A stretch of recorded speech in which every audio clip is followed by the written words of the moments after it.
Hello, hello les amis, Bélier, ascendant Bélier, signe vénusien en Bélier, c'est-à-dire si vous aviez la planète Vénus dans le secteur du Bélier au moment de votre naissance, cette guidance sentimentale et relationnelle est pour vous pour le mois d'avril 2022. Je rappelle que c'est sentimental et relationnel parce que tout le monde ne s'intéresse pas à son cœur ou son cul. Voilà. Il y a des moments dans notre vie où nous sommes trop occupés à, je sais pas, déménager, à penser à notre carrière, à je ne sais pas quoi, à être avec nos amis, et on ne pense pas à l'amour, on n'a rien à faire et on s'y intéresse pas. C'est comme ça. Dans ce cas-là, ça vous parlera de votre relationnel. Je vous rappelle bien sûr que c'est un tirage général qui ne va pas parler à tous les béliers de la même façon. Donc prenez les messages qui vibrent avec ce que vous vivez actuellement. Vous pouvez également regarder les messages de votre signe ascendant et de votre signe vénusien si vous les connaissez pour avoir soit des compléments d'information, soit avoir un autre message qui peut-être vous parlera davantage ce qui peut arriver. Dans la barre d'infos, vous trouverez les différents liens des guidances que j'ai effectuées pour votre signe ce mois-ci et vous trouverez également mon adresse mail si vous désirez des renseignements pour les tirages personnalisés. On commence avec l'énergie principale qui vous accompagnera pendant ce mois d'avril, votre mois anniversaire. D'ailleurs, je vous souhaite un bon anniversaire à tous les béliers, soit qui regarderont cette vidéo fin mars, soit à tous les béliers nés en avril, tout simplement. Bon anniversaire à vous. On regarde l'énergie et on voit ici l'arcane sans nom qui nous parle d'une période de transformation, quelque chose qui est en train de changer. Qui est en train de changer sur différents plans. Alors, ça peut vous parler de façon effectivement très, très différente. Ici, il y a peut-être des couples qui se sont séparés. Pour d'autres, il y a une transformation sur un célibat qui a trop longtemps duré, peut-être. Voilà, tout dépend dans quelles circonstances, dans quel état est votre vie sentimentale ou relationnelle actuellement. En tout cas, il pourrait y avoir du changement pour vous. Avec cet arcane sans nom, on voit que l'expérience du passé, hein, qui est représentée ici par ses têtes, ses mains et tout ça, sert d'engrais pour l'avenir. Donc il y a quelque chose qui doit changer et se transformer venant du passé, qui peut représenter toutes sortes de choses. Ça peut être un schéma, ça peut être une relation, ça peut être une façon de parler, ça peut être voilà, quelque chose qui est voué à se transformer et à muter en quelque chose d'autre. Voilà, en tout cas, on a cette énergie-là. On va voir un peu comment ça peut résonner avec le reste du tirage. On voit quand même avec ce pape inversé ici en dos de deck que ça peut nous parler des mariages, des contrats et d'une certaine forme de... comment dire, le pape a retourné, c'est quand même une certaine forme de perte d'appui où on ne reçoit peut-être pas le soutien comme on l'aimerait. Il y a peut-être une certaine forme d'intolérance, soit dans le couple ou soit dans le relationnel. À voir comment ça va vibrer avec le reste du tirage. En tout cas, il y a quelque chose ici qui doit se libérer ou quelqu'un qui doit se libérer peut-être, hein. On va voir comment ça nous parle. Quel est votre état d'esprit, ami Bélier? L'étoile, positif, vous êtes sincère, vous êtes, entre guillemets, optimiste. Il y a beaucoup d'espoir dans cette personnalité de l'étoile, beaucoup de sincérité. On voit ce personnage qui est nu, hein, qui se montre tel qu'il est. Avec ses qualités et ses défauts. Et l'étoile, c'est plutôt une très jolie carte pour aborder les choses, hein. On se sent plutôt bien. Qu'est-ce qu'on a avec l'étoile ici? Quel est l'état d'esprit des béliers avec cette étoile en avril dans le domaine sentimental et relationnel? Le 2 d'épée. Alors, on est optimiste, même si on ne sait pas trop où on va, même si on jongle, hein, un peu entre deux émotions, deux options, deux façons d'agir, de façons d'avancer. On voit quand même une certaine forme de dualité avec ces 2 d'épée et ce 2 de pentacle en dos. Et ici, les amoureux nous parlent aussi d'harmonie. Et les amoureux, c'est 3 et 3. Hein, donc, il y a un côté aussi... où il y a une sorte de dualité. Alors, on va regarder avec le reste. À quelle énergie vous laissez, quelle est l'énergie que vous laissez derrière vous? Nous avons le 9 d'épée. Donc, il y a une certaine période peut-être de stress hein, que vous laissez derrière vous et vous vous retrouvez un petit peu plus apaisé avec cette étoile. Même si vous ne savez pas tout à fait où vous allez dans votre vie amoureuse et relationnelle, en tout cas, il y a quelque chose qui se détend. Hein. C'est vous, entre guillemets, qui vous détendez un petit peu. Il y a eu une période de gros stress, sans doute, pour certains d'entre vous. Beaucoup de choses peut-être à gérer, des cauchemars aussi, des insomnies, parce que justement, on avait peut-être des doutes sur certaines choses. On savait peut-être plus très bien où aller. Et là, quelque part, cette étoile nous dit que vous savez à nouveau où aller, même si le 2 d'épée nous dit un peu l'inverse, mais l'étoile nous montre toujours la voie, quoi qu'il en soit. Qu'est-ce qu'on a sur le 9 d'épée? À quoi les béliers tournent le dos? Le 10 de pentacle. Ici, le 10 de pentacle peut nous parler aussi d'un... Comment dire? On voit une sorte de couple, hein, de famille ici, qui se sent concrètement bien, qui a les moyens, qui se sent dans une certaine forme de réussite, de bonheur concret. Euh, il y a quelque chose qui vous interrogeait. Peut-être qu'avant, vous vous interrogiez sur ce bonheur familial, sur vos capacités concrètes, à vous nourrir, à nourrir votre clan, à être financièrement présent aussi, peut-être. En tout cas, concrètement, à être heureux. Vous vous posiez peut-être beaucoup de questions et vous avez l'impression peut-être d'avoir à nouveau des réponses. D'où peut-être cette mort, cet arcane sans nom symbolique qui dit qu'il y a peut-être quelque chose qui se transforme par rapport à cela. C'est un peu comme si vous veniez de passer une étape et que là, tout à coup, vous pouvez voir à nouveau un peu mieux comment se passent les choses. Mais il reste encore des zones de flou et de dualité où les choses ne sont pas véritablement encore claires, il me semble. Hein, parce que ici, on voit vraiment ce personnage qui cherche son équilibre hein, avec la balance qui est ici sur son bras, tatouée sur son bras, et elle qui ne voit pas quel chemin choisir, qui est entre guillemets en conflit entre ces deux corbeaux, c'est-à-dire elle ne sait pas lequel suivre avec ces petits liens qui sont ses cheveux. On va regarder ce qui vient vers vous maintenant. Quelles sont les énergies qui viennent vers vous? La grande prêtresse et le soleil. Il y a une grande forme de maturité ici. Il y a quelque chose qui s'éclaire. La grande prêtresse, elle est mystérieuse. Le soleil, il apporte de la lumière. Donc, soit on apprend quelque chose d'important hein, pendant ce mois, qui change peut-être la donne ici et qui transforme la relation, vos relations, votre relation ou votre vie amoureuse. Hein. En tout cas, il peut y avoir comme une sorte de secret révélé ou quelque chose qui est dit, qui était tu et qui est dit aujourd'hui. Pour d'autres, on nous parle vraiment d'une certaine forme de maturité. On retrouve sa voie ici, son chemin avec l'étoile. On reste optimiste même si on ne sait pas vraiment où on va, parce que justement, on fait preuve d'énormément de maturité. On grandit. Alors, qu'est-ce qu'on a avec cette grande prêtresse, donc la papesse et le soleil ici, pour les béliers en avril, avec la papesse et le soleil. Le 6 d'épée. Alors, le 6 d'épée nous parle quand même de tourner le dos, encore une fois, à quelque chose. Hein. Alors, à quoi tourne-t-on le dos chez les béliers ?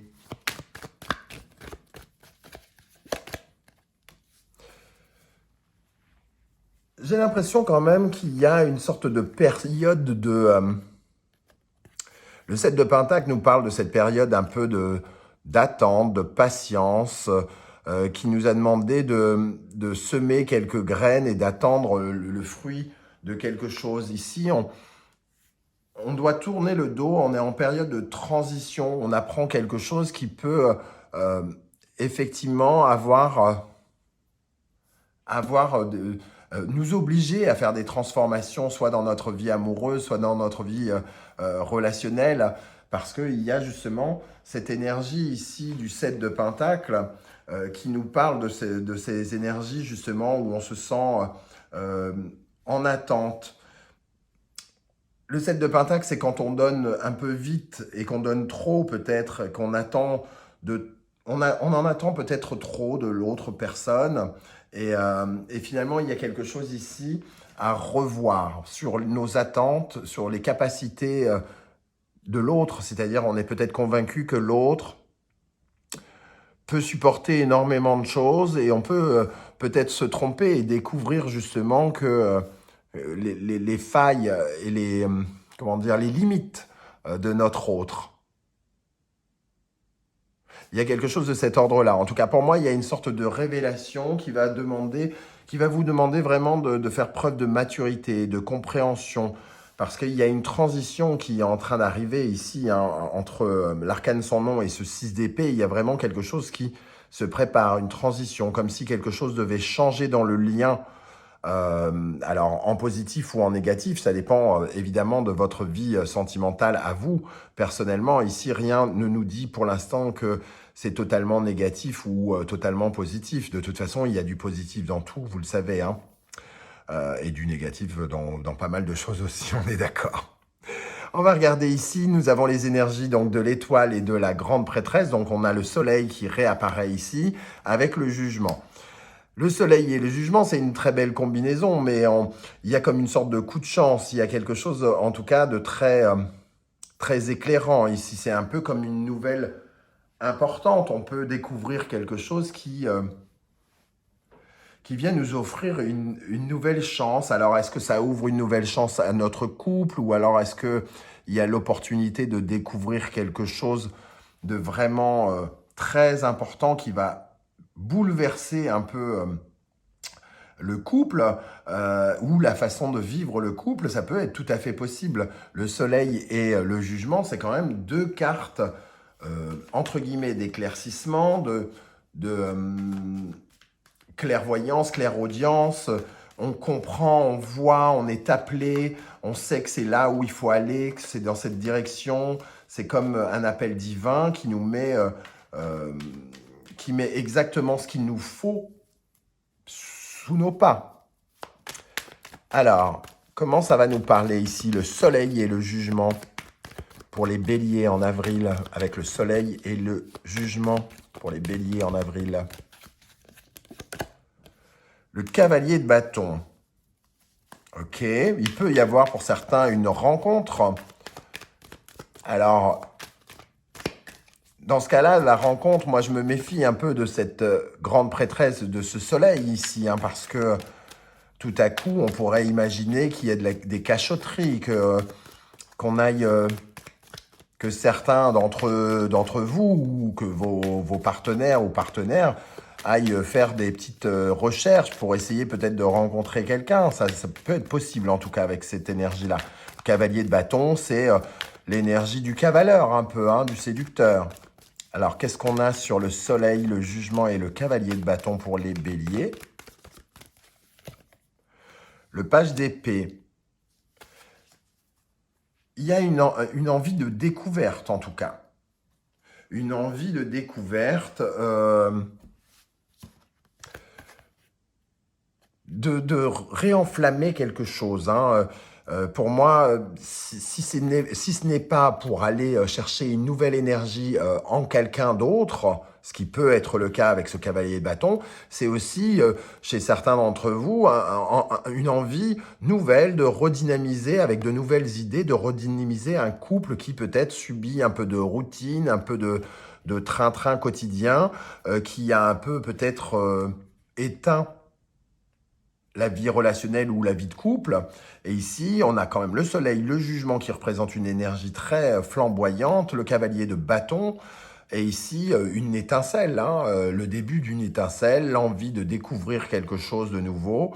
Le page d'épée, c'est celui c'est le geek de service, celui qui cherche, qui a envie de se remplir de savoir, de connaissances. il y a peut-être vraiment une envie voilà, de réallumer la flamme pour certains d'entre vous. Et on se retrouve dans une situation ici, justement, d'Arcane sans nom qui souhaite tourner une page pour redonner une dynamique, une certaine forme de renouveau.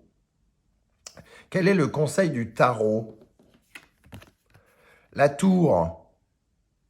Le conseil, c'est justement de prendre conscience de quelque chose. Il y a quelque chose d'important quand même, j'ai l'impression, dans votre vie sentimentale ou relationnelle d'important à découvrir en avril et vous serez amené entre guillemets, vous réveiller avec le jugement. Les circonstances de cette vie, de ce mois, les circonstances vont vous amener à vous réveiller, à vous bousculer, à vous agiter pour que vous compreniez quelque chose d'important dans votre vie sentimentale et relationnelle. Alors quoi? Évidemment, bien sûr, chacun va vivre des choses différentes. En tout cas, la tour nous dit que ça va nous bousculer, que ça va nous secouer, que ça va peut-être nous faire trembler même. Hein. Ça peut passer, la tour peut passer par des moyens un peu pas très cool pour nous réveiller et pour nous faire reconstruire certaines choses qui sont compliquées ou qui sont en voie de destruction. Quand la tour apparaît, j'ai coutume de dire, il faut changer quelque chose. Sinon, on est mal barré. Donc, probablement qu'il faut prendre conscience de quelque chose pour corriger le tir dans notre vie amoureuse ou sentimentale. Peut-être que ça passe justement de remettre de l'énergie rapidement dans une relation qui s'essouffle avant que l'un ou l'autre ne commette l'irréparable, par exemple. Ça va nous parler de ça, pour certains d'entre nous. Pour d'autres, la tour peut nous faire prendre conscience que justement on a trop de pensées limitantes. Peut-être qu'on laisse l'autre porter un peu beaucoup de choses pour nous et que en fait il en a assez à porter et que il aurait peut-être besoin plus de soutien que de nous donner son soutien, par exemple. Ça peut être ce genre de choses. Alors, évidemment, je pourrais donner énormément d'exemples pour que ça vous corresponde, mais on n'en finirait pas. Ça serait une vidéo de 5h72 et ça serait un peu compliqué. Mais voilà, pour vous donner les vibrations qui vous intéressent. La conclusion de ce tirage, l'ermite et le pendu. Bon Dieu, comme dirait l'autre. L'ermite et le pendu, bon, il y a quand même une certaine forme de blocage hein, en fin de mois. Il y a quelque chose qui se retrouve un peu... on se retrouve un peu pieds et mains liés. Il peut y avoir une certaine solitude vécue comme une épreuve. On peut découvrir quelque chose quand même qui nous fout j'ai envie de dire, une bonne claque. Alors évidemment... on se sent seul de façon tous très différents. On ne parle pas de rupture systématique, de tromperie systématique, mais on peut se sentir un peu trahi ou avoir le sentiment qu'on subit une injustice ou quelque chose comme ça avec ces énergies-là. On se retrouve un peu bloqué en tout cas. Bon. Qu'est-ce qu'on a avec l'ermite et le pendu pour les béliers dans le domaine sentimental, relationnel en avril?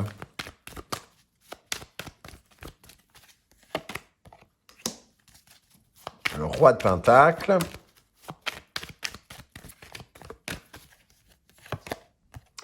Et les amoureux.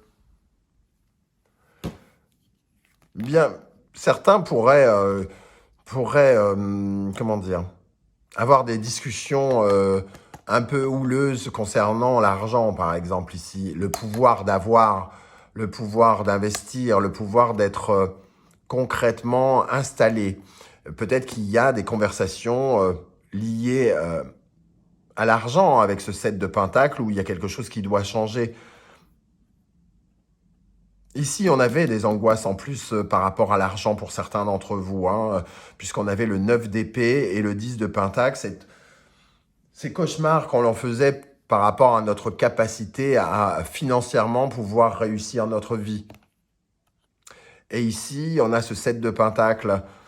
Donc, on peut avoir des